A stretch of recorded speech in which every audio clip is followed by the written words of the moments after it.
So the Slovakian Prime Minister Robert Fico was shot last Wednesday in what was clearly an assassination attempt that left him in critical condition and has really sounded the alarm worldwide on a possible plot to eliminate pro-freedom, anti-war populists.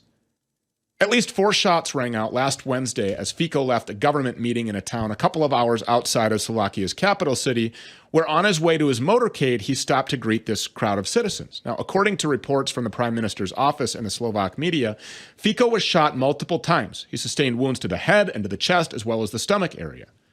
For several hours, he was in extremely critical condition, of course. He was fighting for his life, but ultimately, somehow, by the grace of God, he pulled through, and he's expected to recover. But like I said, this shooting is setting off massive alarm bells. Robert Fico was elected last year in a populist wave election as the people of Slovakia rejected the plans made for them by the European Union and the World Health Organization and the NATO war lobby. Fico refused to submit to the bioweapon jab. He even took to the streets and marched against it, and as prime minister, he's repeatedly come out against shipping arms to Ukraine, and he says that he will never support Ukraine joining NATO. It's a very pro-Russia stance. But most importantly, and most suspiciously, really, just days before Fico was shot, he publicly rejected the World Health Organization's pandemic accord. He says that Slovakia will have no part in it. This pandemic accord, which obviously comes in the wake of COVID and is being negotiated by 194 countries, including the United States, gives unelected international bureaucrats complete and total control over you and your body and your sovereignty anytime they feel like saying, hey, there's a pandemic coming. It's designed intentionally to bring in permanent lockdowns, permanent bioweapon experimentation, and genocide, and Robert Fico knows this. He stood up. You saw him reject it right there. And now he's been shot. Take a look at him, absolutely demolishing the World Health Organization and the bioweapon peddlers. Proti covidu bol nebezpečný pre spoločnosť. Média otvorene písali, veď si to pamätáte, ja teraz citujem, že každý nezaočkovaný by mal kvíriť od bolesti ako prasa. Ba treba aj použiť silu, ak niekto odmieta politiku ihly. A dnes sa ukazuje, že náš slobodný pohľad na očkovanie a opatrenia vlády v boji proti covidu, hrubo porušujúce ľudské práva, bol správny a opodstatnený. Jedna štúdia za druhou potvrdzujú škandalózne dôsledky masívneho očkovania nepreskúšanými experimentálnymi vakcínami. Áno, potvrdzujem, ako predseda strany a potvrdzujem to aj ako predseda vlády, že podporím úsilie niektorých politikov novej vládnej koalície politicky zhodnotiť, čo to tu vláda v rokoch 2020 až 2021 vystrájala a pozrieť sa aj na finančnú stránku plošných, často úplne nezmyselných nákupov zdravotníckych pomôcok a vakcín. Rovnako veľmi jasne prehlasujem, že Smer Slovenská sociálna demokracia nebude podporovať posilnenie právomocí Svetovej zdravotníckej organizácie na úkor suverénnych štátov pri riadení boja proti pandémiám.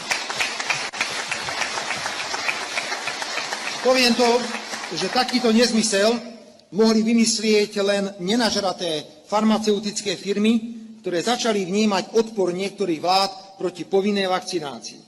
Podľa Ústavy Slovenskej republiky sa na platnosť takýchto medzinárodných dohôd v prospech Svetovej zdravotníckej organizácie vyžaduje súhlas Národnej rady Slovenskej republiky. A ja neverím, že suverénne slovenské politické strany takýto súhlas vyslovia. Smer aj So here you have a head of state refusing to go along with the Great Reset.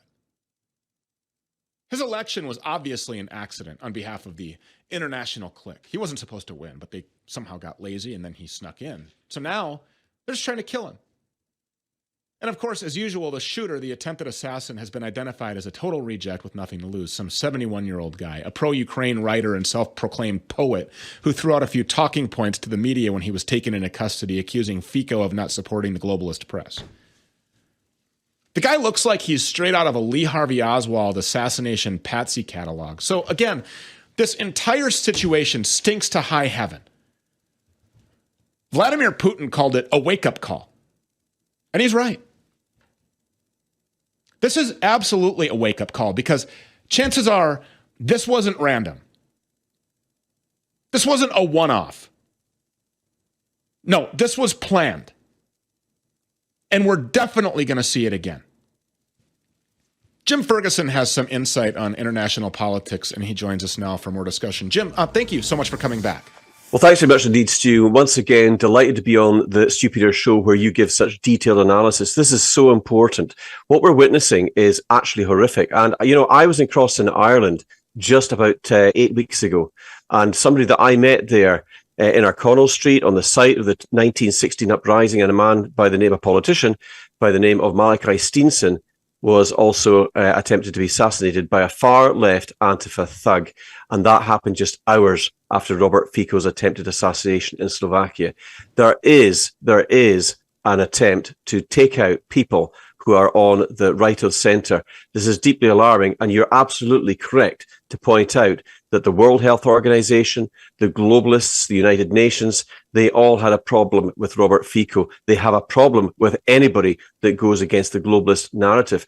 And politicians like Prime Minister Viktor Orban in Hungary, I believe, is taking extra precautions because, once again, he stood up for the rights of his country against mass illegal immigration, for one thing, but he also doesn't want to see a war continue with Ukraine and Russia.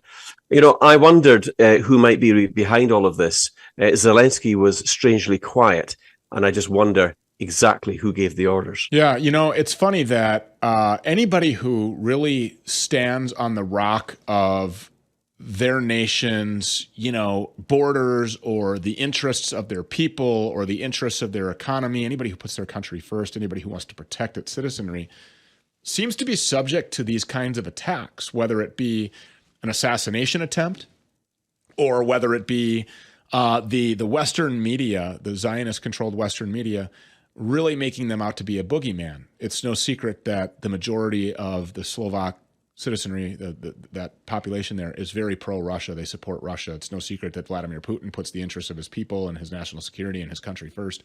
And so we see, Putin, of course, being demonized by the West. You're not even allowed to talk to him. Just ask Tucker Carlson, who's now been sanctioned in the EU.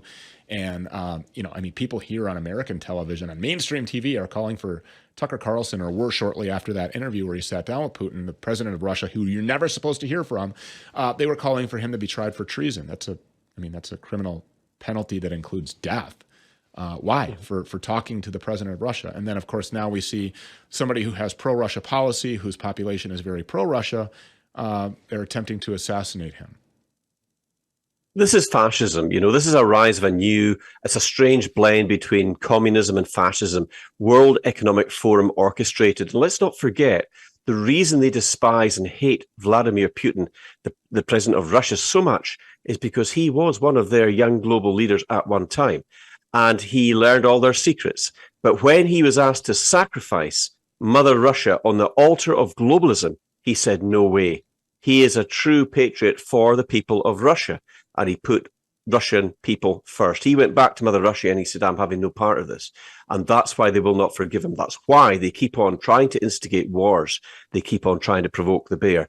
You're absolutely right. This is an orchestrated attack on those who have a dissenting voice, a dissenting narrative against the globalists. They are highly dangerous, and they are capable of anything. Yeah, World Economic Forum ties aside, Vladimir Putin actually kicked the Rothschild central banking criminal cabal out of his country and said, we won't be a part of whatever this one world governance CBDC nonsense is that you're trying to force on the entire planet. Yes, he did, and he wasn't the only one. George Soros and his foundation got quickly removed from there as well, as did Viktor Orban in Hungary. He got rid of George Soros and his NGOs because they were constantly undermining the government, the order of law, just like we're seeing in the United States of America with Soros-funded DAs, district attorneys, and others that are destroying mainly Democrat-run cities. Yeah. It's appalling. You guys are going to have to stand up and do something about George Soros and these other globalists before it's too late. America has the power, but they need the resolve and the will to do something about it. Yeah, we plan to. Jim Ferguson, thank you so much for being here. We appreciate it. My pleasure, Stu. Thank you. Our enemies have a plan. Our enemy's leader has a plan. We all have one common enemy. His name is Satan, and right now his minions are trying to run this country. We're going to expose all the lies around the COVID bioweapons. We're going to expose all the lies around our fake and stolen rigged elections. We're going to put the sexual depravity of our fake leaders on full display. And then, when the truth is known to the entire world, we are going to have extreme accountability.